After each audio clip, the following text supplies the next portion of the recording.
Organic food is better. No, it's not. Yes, it is. No, it's not. Is to, is not. Is to, is not. And you're just a doo-doo head. Yeah, well, you're just a poo-poo head. Yeah, well, you're just a poo-poo doo-doo head. And you're just a doo-doo poo-poo doo head. And you're just a doo-doo poo-poo poo-poo doo-doo poo-poo head. You're a poo-poo doo-doo poo-poo poo-poo doo-doo doo-doo doo-doo poo-poo poo-poo doo-doo doo-doo doo-doo poo-poo doo-doo doo-doo poo-poo poo-poo doo-doo poo-poo head. Stop! Oh my God, just stop. Stop. God, please, just stop. Okay, I get it. There's a lot of differing perspectives, and apparently we're all just divided now about, I guess, I don't know, just everything.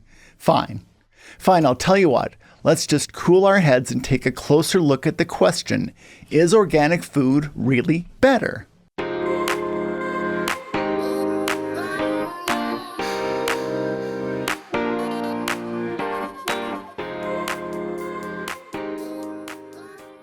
Well, let's start with the word organic. What does it mean anyway? Sometimes you'll run into these very smug people who think they know the real definition of organic, and invariably they're misguided. But let's start with that one. See, like so many words in American English, organic has several different meanings, and they're all technically correct. For instance, in chemistry, organic means any compound that contains carbon, since carbon is the basis of all life. That's correct, but it's just one definition. In medicine, for example, organic means anything that is related or adjacent to an organ, like your heart, liver, or spleen. That's another correct definition. In terms of teamwork, it means things or groups of people that just naturally come together, like this group of volunteers just seemed to organically coalesce without an appointed leader, or a creative project like our band seems to organically write together. Also correct definitions. And in the food world, it has yet another definition, which is not only equally correct, but is even defined by law. So anyone who insists that there is only one specific definition is specifically a specific type of wrong. In short, the legal definition of the word organic is food that has been produced without synthetic chemical inputs such as pesticides and fertilizers. Organic food can and often is produced using fertilizers and pesticides, but those have to be made from naturally occurring ingredients, and the USDA has actually published a list of inputs that can be used on organic crops, and ostensibly they're the less harmful ones, which is actually a kind of disturbing thought in itself. But, for example, you could spray peppermint oil or fertilize with worm castings and still be organic, but you can't use like diammonium phosphate or glyphosate or Agent Orange. You probably think I'm kidding about that, but well, we'll get back to that. Okay, so that's the quick explanation.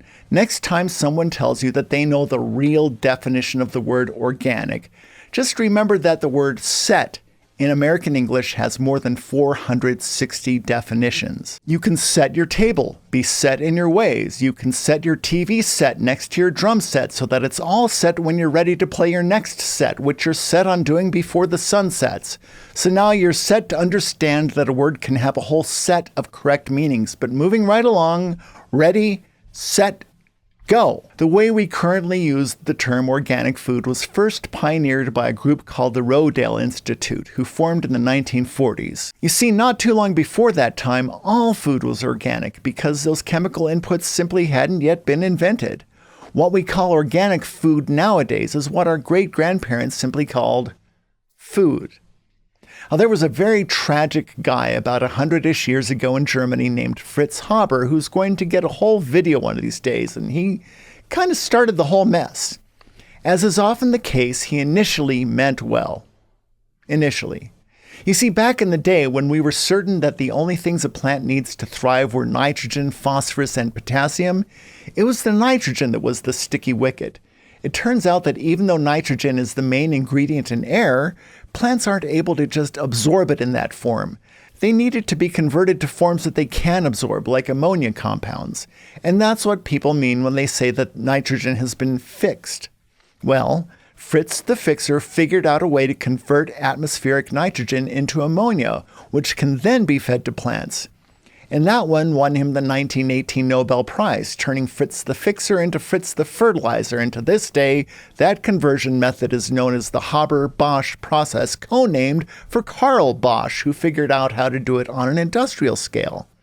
So Fritz the Fertilizer is a hero, right? Well, not so fast. His Nobel-winning discovery led to some less noble applications like explosives, for example. You might recall that McVeigh and Nichols used fertilizer to build their bomb. And worse yet, the chemical weapons that his Germany used in World War I, or yes, even worse than that, the gas that Hitler used to commit his unspeakable atrocities a few decades later. Now, Fritz, a Jew himself, was already gone by then, but he did live long enough to know about how his work was being used in the trenches in his day. Apparently, he never had any regrets, which is more than could be said for his wife, who finally shot herself in the head out of grief. Apparently, she did it in the garden. After the Allies won the war, one of the spoils was the science behind the Haber-Bosch process. So, kinda weirdly, the very science that killed millions of people became a key element of modern industrial agriculture. For some time, the story was that chemical fertilizers were going to feed the world and fix not just nitrogen, but hunger everywhere in what was being dubbed the Green Revolution at the time. And for a long time, it worked really well, but as is often the case, there was a big fat however at work. It turns out that some people, like the Rodales I mentioned, began questioning the wisdom of pouring chemicals all over our food. And it turned out that they made some really good points. Those chemicals can run off and end up in our drinking water. They can poison wildlife. They can end up in other people's farms. And perhaps worst of all, overuse of chemical inputs can destroy topsoil, and that is a huge problem. Now, if you watched last week's video on the microbiome, then you know that our bodies are made mostly of microbes and that those microbes do all the heavy lifting in digesting our food, running our immune system, absorbing nutrients, and keeping us mentally kind of put together, mostly. But it turns out it's kind of the same deal with soil. A handful of good soil has more microbes in it than every human ever born ever, and those microbes do all the heavy lifting in making nutrients available to plants and running and maintaining the vital cycles of nitrogen, carbon, and water. But without those microbes, those systems break down. Healthy soil becomes dead dirt, and all its carbon and water get released instead of stored, and what may once have been fertile soil becomes dead, hence the term desertification. So, using chemical inputs can increase crop yield by a lot for a few seasons, but it eventually kills the soil. So what do you do then? Well, of course, you add more chemicals, which depletes the soil further in a downward spiral. Now, that's the simple explanation, admittedly, but at the end of the day, we've been losing topsoil faster than it can replenish itself, and since the 1970s, roughly, we've lost about a third of our topsoil. And some estimates say we have maybe 50 or 60 harvests left before it's all gone. So for me, my main motivation for buying organic has always been that I think we should preserve and protect our topsoil. But that's just me. Now you might think this sounds like dystopian science fiction, but it's happened before. By some estimates, more than 20 civilizations in history failed because they damaged their environment to the point of making agriculture impossible. Even here in the States, you only have to look back to the 1930s when the Dust Bowl, caused in part by weather, but also in part by agricultural practices, pushed 2.5 million farmers and their families off their land. Okay, so it's not good for the soil. But what about the thing you hear people arguing about all the time? Is it better for me? One argument you often hear is people claiming that organic food has exactly the same nutrition as conventionally grown produce. Well, let's look at that. There was one Harvard study in 2012 that showed that there was little to no more nutritional content in organic food. Well, that's just one study, but people love to hold it up as if it's the final word, but they don't mention that numerous other studies have shown exactly the opposite. For instance, the National Library of Medicine reviewed a number of studies, and their conclusion states that reviews of multiple studies show that organic varieties do provide significantly greater levels of nutrients, phytochemicals, have lower levels of nitrite and pesticide residues, and are potent suppressors of the multigenic actions of toxic compounds and inhibit proliferation of certain cancer cell lines. Now that's a statement from a conservative government agency upon reviewing multiple studies. But did you catch that part in the middle? Lower levels of pesticides and nitrites. So suppose you want to stick to your guns and believe in that one Harvard study from 12 years ago, and you firmly believe that there's no difference in the nutrition. But even if that were true, the organic food has less poison in it. So even if you don't believe it has more nutrition, it still has less poison, and that just seems obvious and evident. Even that 2012 Harvard study that people love to hold up like the gospel, even that study said that organic produce had less pesticide residue. Not only that, but the same study, the 2012 Harvard study, also showed that organic meat contained less antibiotic-resistant bacteria. So sometimes the reason in favor of organic is not what's in it, but what's not in it. So the bottom line is this. Most studies do, in fact, show that organic food has more nutritional value, but perhaps more importantly, it has less pesticides and other poisons. And perhaps more importantly still, organic food tends to be less destructive to our priceless but diminishing topsoil. So, is it better for you? Most probably yes. Is it less toxic to you? Absolutely, indisputably, and obviously yes. Is it better for our soil? Absolutely yes. So, is organic better? Well, yes, it really is. One way I've heard it put is that not only is it true that you are what you eat, but you are also what your food ate. But is there more to it? Is there a dark cloud hovering over our healthy cropland? Well, sadly, yeah, there is. And in the interest of integrity, fair-mindedness, and holding to my promise to give you unbiased information, we have to recognize it. So back a few decades ago, a lot of consumers were getting wise to this whole showdown, and more of us began supporting and demanding organically produced produce.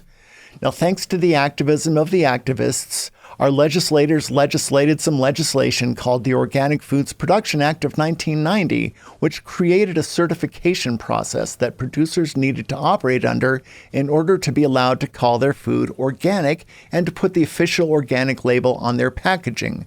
And generally, that was a good thing. It wasn't perfect. I mean, for instance, producers had to and still have to jump through a lot of legal hoops, which can cost money and take time. But for those who did, they were able to cash in on a whole new market of organically minded consumers, which is generally a good thing. But you know who was paying attention? The big food companies. Now, instead of trying to reinvent themselves and take the time to build trust with a segment who was by their nature wary of big food giants, they decided it would be a lot easier to simply buy the companies who had already established themselves as trustworthy good guys whom consumers were already seeking out. And it worked great.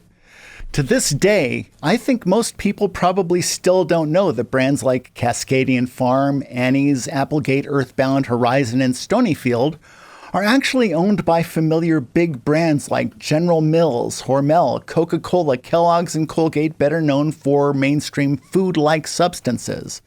But once they got a hold of the market, they realized that they could make a whole lot more boodle if they didn't have to play by such strict rules.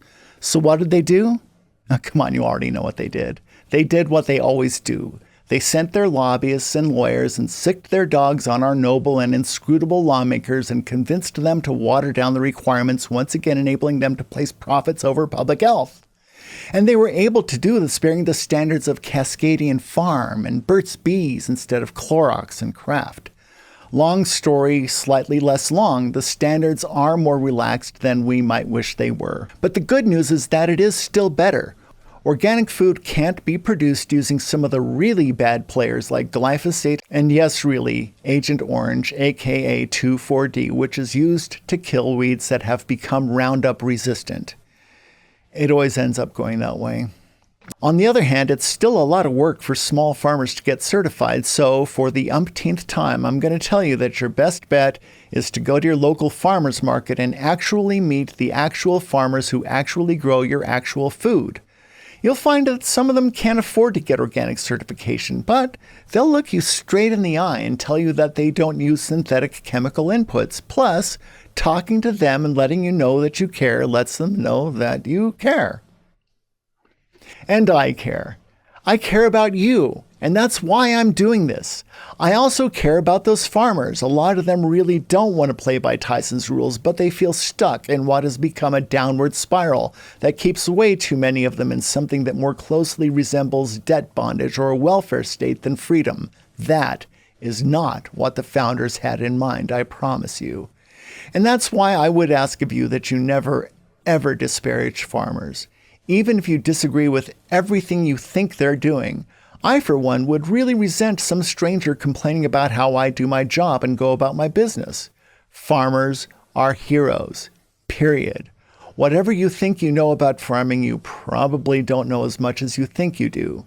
The best thing you can do is support people. Go out and meet some farmers. Join a CSA. Drop by a farm stand, and even better than organic, look for food that's been produced on regenerative farms. Take care of your neighbors, and while you're at it, take care of your body and take care of our soil. Like I've said before, eat something delicious and you win. You make the food, and then the food makes you. Got it? Get it? Good. But for now, it's time to wrap up this video. Thanks so much for watching. I hope to see you next time. Ciao.